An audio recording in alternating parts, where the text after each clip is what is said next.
morning to you, one and all. What's behind the window?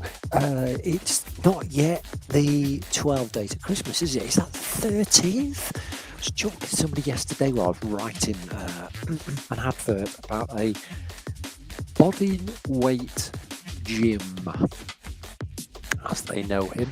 And we were just talking about the 12 days of Christmas, and I was like, what day of getting hung up on it? The 13th, right? So it's like 5 days from now, or 4 days from now, which is Monday. Am I right? Hey, how you doing? Copy Shop Live, Dave Thackeray, at Dave Thackeray, on the tweets, Dave at wordandmouth.com, on the emails, available in all different flavours, Twitter, LinkedIn, Facebook, YouTube, you name it, come over, say hello, let's get it on. Copy challenges, celebrations, that's what we're about. And I don't know about you, but properly in the thick of it now. And I was reading a great article last night on Gawker, which is the place I go when I want to titter like a very small child on his first tickle, all about last minute gifts and the fact that we're all talking about last minute gift ideas. But, you know, panic and pandemonium, it's the 9th of December. If you get to Christmas Eve and if you haven't got gifts, that's the time that the panic starts to rise in your hackles, to combine very old phrases together into one that makes absolutely no sense whatsoever. But it's the 9th. You've got Amazon's until the 23rd of December. It's got Christmas gifts coming out of its whatever the digital equivalent of pause are. So do not fret. Between you and me, I'm actually having similar problems myself. I'm short this year. I had a little batch come in right at the end of October. I'm typically all done. I don't know about you, but I'm typically all done by like middle of October latest. And here we are, coursing towards the big day, albeit in a relatively slow motion fashion, especially with yesterday's announcement. We're going to talk about that with a very topical professional bent in just a short time. But, you know, now we're all in lockdown from next week. More chance before and after working hours to get on the eBay, get on the Amazon, get on the Wayfair.com if you like your homewares, and just pilfer and pillage, but in an entirely ethical, non-criminal way. I'm talking about it metaphorically rather than actually going and hacking and committing cybercrime. Nobody wants none of that. So, what was I talking about? Well, here's a little question that I had overnight, because our little facnologists are busy beaving away like Christmas elves, thinking about things to challenge us with, whoever we are. And this was a question that was sent by a lovely young man I've had knowledge of for some time, but just a great example of the copy shop community coming together, posing questions, looking for answers, more often than not getting them, but it doesn't harm to ask. It's all very stoic, isn't it? You know, what are those 3 things that you've got control of? What you think, what you say, and what you do. That's it. Nothing else. Worth thinking about. Take that forward into Thursday, the 9th of December, because it's all too often, it's very easy to get reactive, isn't it, about other people's behaviour. Well, you've got no control over that, so forget about it. It's up to them. If they were stoic, would be thinking, oh, you know, I'm going to rein back on that. It's not helping anybody. You know, I'll think it, but then I'll let it fade and it can just pass across my horizon like a cloud in one of those meditation sessions. Been and gone. But for now, the question, with very topical Omicron, with COVID, and I like COVID in caps, but that's by the by, with COVID distancing us, this is an abbreviated version, and impacting the job market, how does one, I hang with very sophisticated people, use the power of word to sell ourselves? Okay. There's a lot of questions in that sentence in itself, but let's not bury into them because we're looking for answers.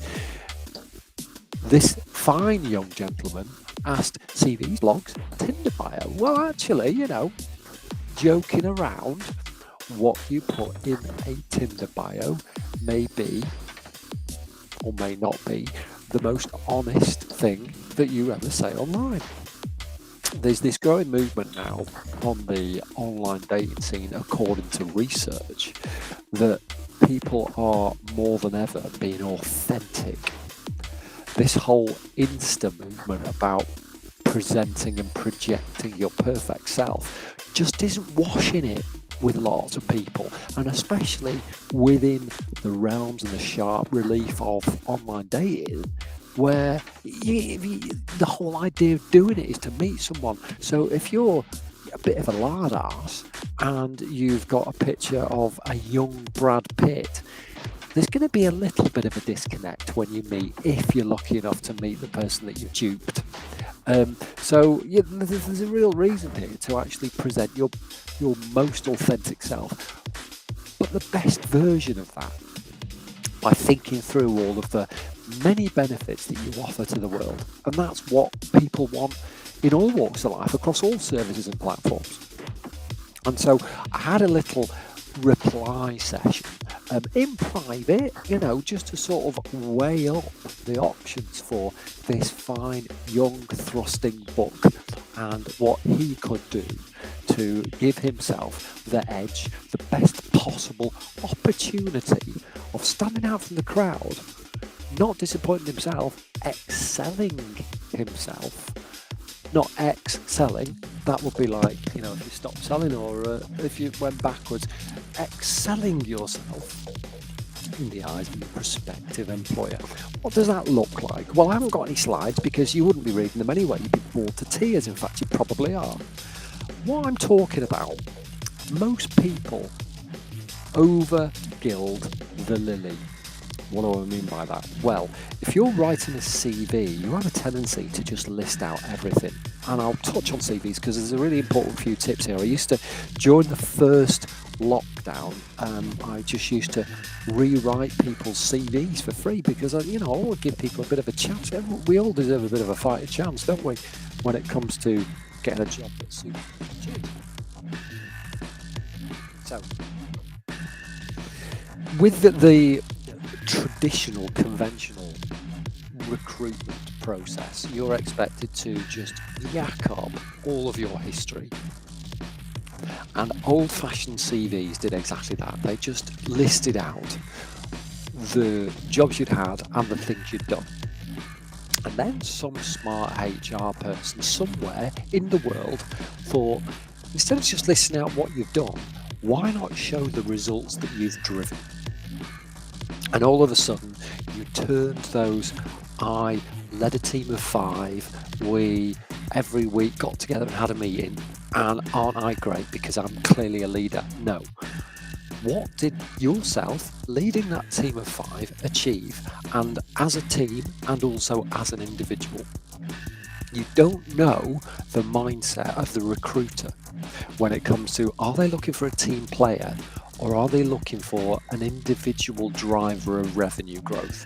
Now, chances are they'll be looking for a happy medium, but I've got first-hand experience of where I've written, thinking that the organisation that I'm set to work with is very much a team-driven organisation. I've gone down the we route. We did this, we did that. I led a team of 50 social media champions, and we drove an increase in revenue through social ads and campaigns 30% across the UK by doing X, Y, and Z. The feedback that I forced out of the recruiter, because they weren't willing to give it, was that I spoke too much about the team and I didn't give it enough of a demonstration of my personal abilities to drive results. Very good lesson learned. So we got to this point there where, okay, we know that we're in the right space to be talking about results. That's right.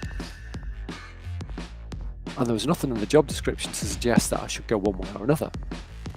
But I would say, wherever possible, always focus, goes directly against all of the marketing rules of the 21st century. I would focus on the I.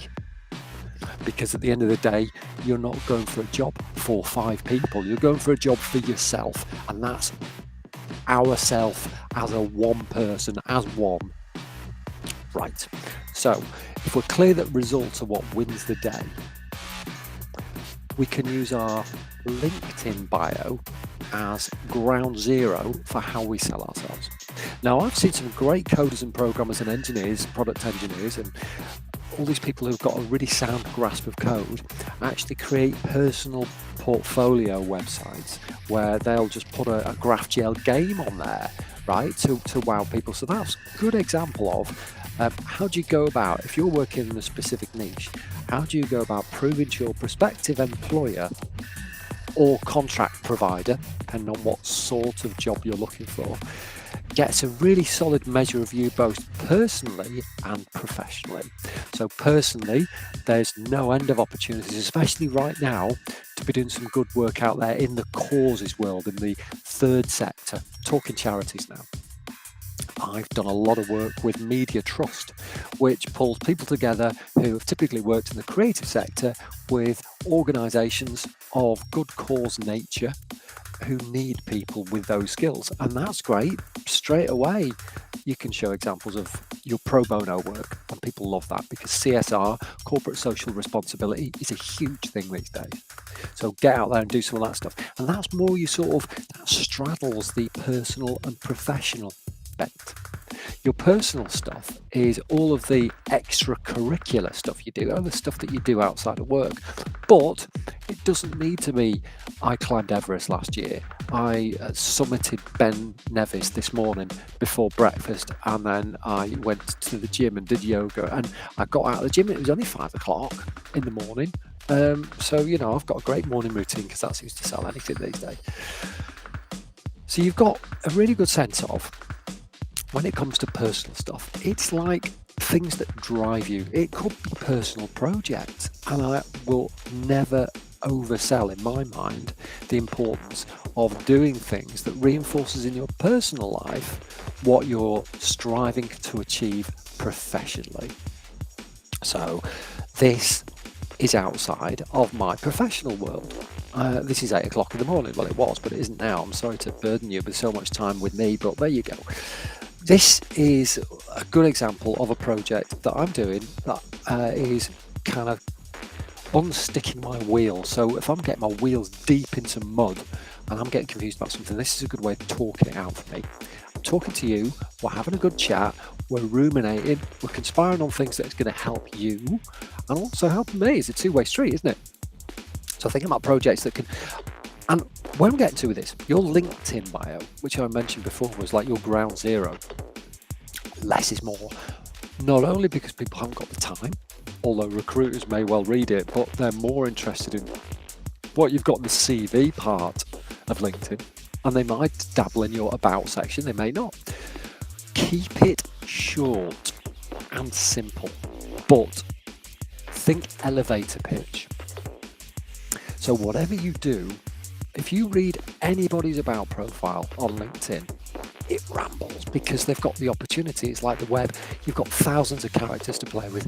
But really what matters is going back to Joseph Sugarman's book, Adweek Copyright Handbook, The Slippery Slide. Your first couple of sentences are the only sentences that people will see before they click that read more button to unfurl the rest of your about masterpiece. So it's those two lines that make more difference to how you're perceived and whether you're likely to get that interview than any other sentence in the whole about section of LinkedIn. And I'm talking elevator pitches, which is thinking through the CV that we were discussing before, where all of the stuff that sits underneath your role, organisation, location, thinking about all those sort of results and how you can connect the dots, where the similarities lie, where the value is in a general sense to your prospective employer. Say you are an engineer and you've worked in research and development and you've been an instrumental part of a team that has been developing product prototypes. So your LinkedIn about section, your elevator pitch, would be around the idea that you were able to surface ideas that had not yet been spotted by your contemporaries, by your peers, by other members of the organisation. So you're able to surface practical ideas generating excitement in customers and revenue generating opportunities for your employer. you've always got to put first your employer's needs. And don't be afraid to change things around.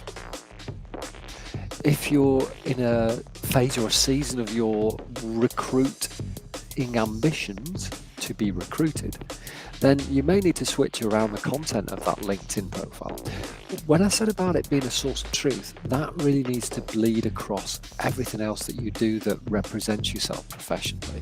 So if you're posting on LinkedIn, 80% of the posts that you send out need to circle what you've put in your LinkedIn bio. If you've got a Twitter profile that lends itself to your professional ambitions, speak to that. And don't be afraid to link people across social platforms. So link from Twitter to LinkedIn, link from LinkedIn to Twitter, because you can switch between them. It's easy to click a link. It's not a problem. Don't bother with Facebook. It's great if you're having fun, but by and large, employers don't tend to hang around on Facebook looking for people to hire. It's a LinkedIn Twitter play, so focus on the interplay between those two.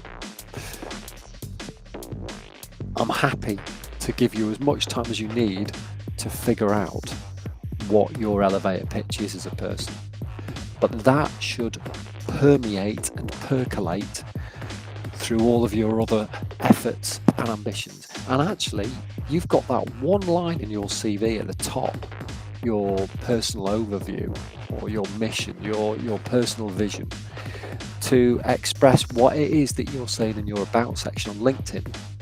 Perhaps in an even more succinct way, you're looking at a sentence there for your personal overview on your CV. But always be thinking, in summary, always be thinking about your employer and their values and their ambitions. And it's never been easier to get online these days and find things that you need to know as a prospective recruit about what their ambitions are. Roadmaps are everywhere. Missions and visions are everywhere. People have the most hateful about pages on their websites, but sometimes you might find something in there that's relevant. There might be something about a team member. Then you might be seeing that there's an insulting shortage of experts in your field on the Meet the Team page, in which case you can play to their weaknesses with your strengths and say, you know, here are the things that I've done, and here's how this, I believe, will help to plug the gap. And if you see it enough, if you see a pattern, this is consistent, you can then write your about section on LinkedIn around the strengths that you offer to organizations that are short on people like you. And believe me, it's their misfortune to not have people like you. Ultimately, it's in their best interests that you're a member of their team, because to be honest, this kind of question shows to me that there's a real thirst among the strapping young geniuses of the UK personal community who actually want to get out there and make a change and make a difference and actually make the best of themselves. And it's the people with the ambition who can light the touch paper for the success of the 21st century organisation. So get in touch, drop me a line. I'd love to hear from you. Dave@wordandmouth.com, @Dave Thackeray on Twitter. And we'll be back for the final session of Coffee Shop Live tomorrow. I hope you'll join us, because if you don't, you're going to miss out. It's going to be a belter. We're going to finish off with some festive chat and chitter, and we'll speak to you then. All right, have yourself